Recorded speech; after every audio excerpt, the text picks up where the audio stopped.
down today into three different areas. The first was, well, there's knowledge, obviously, technology, and what the consumer wants. And I think for so long, we've heard it over and over today, we've stopped focusing on what the consumer wants. We talked about the books. I only saw a few hands go up. I am one that remembers the books. Very little of it, but I still am one that remembers the books. And we used to hold that knowledge, and we used to say, we have it. If you want it, you have to come to us. And one of the things that I know my agents have heard me preach over and over and over again is that the consumer is not, we keep saying they're smarter and they're more knowledgeable. I like to say they're more informed. They still need us in order to help the process go forward and make it work right for them. Something I heard recently is that the average consumer buys, 5 to 7 homes in a lifetime. Meaning what? They don't want to be the expert in it. They want us to be there to help them do it. But they don't necessarily want us through the whole process anymore. They don't want us showing them for 6 months out. They want the anonymity of being online to look at things before they choose the one or two that they want to talk to. So they do a lot of. I held an open house for an agent this weekend, and it was really very interesting because as a I'm actually a sales manager, so I could get information that your typical agent probably couldn't get out of them because I just said, well, I'm just a sales manager, and I know enough to be lethal and dangerous. And so they'd laugh and they'd give me their name and their phone number and the agent they were working with. So, but it was interesting to think through that process because I was non-threatening. And anybody else might have been, they're going to call me, they're going to email me, they're going to put me on their Facebook, they're going to text me, everything, they're going to stay on top of me. But it was very nice to be kind of unassuming in a situation like that. So they do want that anonymity, and I think we need to be careful to allow them to have that. Once they have felt the process working, and seen the information, they've gained the knowledge, they are more informed. So we can no longer get away with saying we have the knowledge and we're going to do it our way. And I think that's something that I'm seeing over and over again. I'll have agents come in, or agents very involved with the board as well, and we'll have agents in meetings and we'll talk about different things and say, well, I told them they had to do it this way. I'm like, well, why did you tell them they had to do it that way? Well, that's because that's the way I've always done it. So, we don't have to always do it the way we did it before. So I think it's important that we can listen. We have to learn to listen to what the consumer is telling us that they want. Recently, I feel like all I've done is real estate, HAR, TAR, Agent Reboot. I've been at several functions recently, and negotiation skills are still critical. One of the number one things that people are looking for in helping them find it. They've got the knowledge. They've been watching the market for 6, 8 months, 12 months, and they know what's selling. They know what it was listed for when it sold. They may not know the sales price, but they need you to help them come negotiate the process for them. Competency was one of the other clear points that came up recently at HAR in a conference, and I thought it was really interesting because competence is, we all think, I'm competent, but if you look up the definition, which I did last night, it's the skill, the knowledge, and the experience to actually handle the process.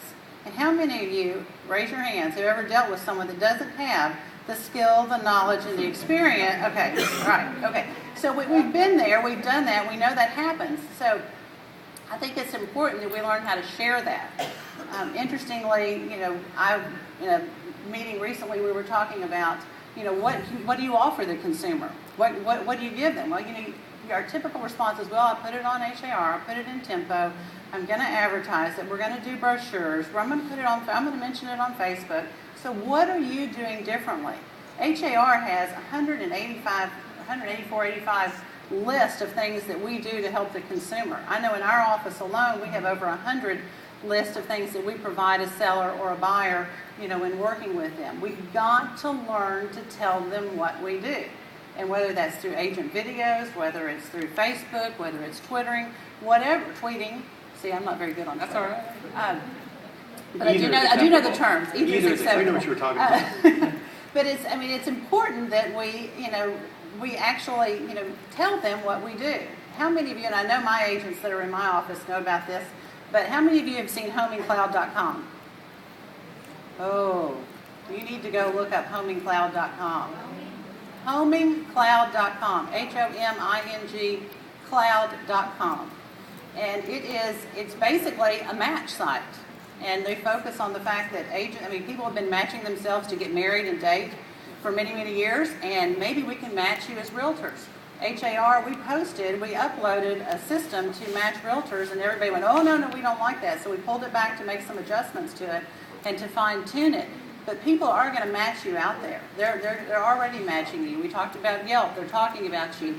I looked up on the internet this morning early, and I just said agent rankings. Over 20 million sites pulled up for agent rankings.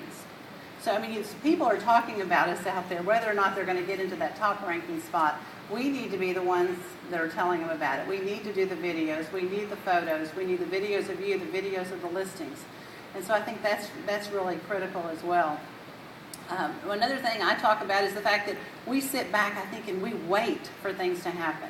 It is a tough market, and like Ken said, you know, we're getting into some slower times, but at the same time, things are selling. We have listings sometimes that have multiple offers. You do too, but they've got to be priced right. They've got to be marketed right. And you know, I talk about, you know, I call it the dating game. I mean, how many of you, when you were dating, or if you are dating, are going to get a date if you sit at home with the lights off and the doors locked? You're not. So you've got to get out there and tell people what you do, whether it's Facebook, whether it's Twitter. For those of you, and there was one of my agents earlier, Pat, I know you're out there, talked about, you know, I have so many emails that come in, how can I possibly do this? Be like Ken's 75-year-old father-in-law and get out there and try and play with it a little bit, because you may not be reaching people you don't know necessarily through that, but you may be reaching people that would think about you to refer somebody to you. So I think that's critical as well.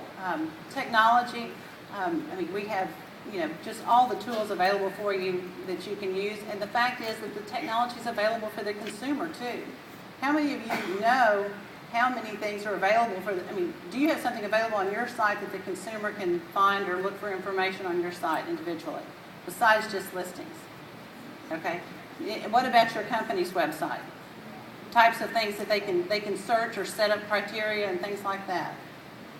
You know, HAR has over, you know, I think the last count I had was like 10 options for a consumer to go in and fine tune and set up criteria where they can be notified when something comes on the market. They can be notified of open houses. So once again, if we're not telling them, they're going to find it out themselves. So we've got to be proactive with letting people know what's happening.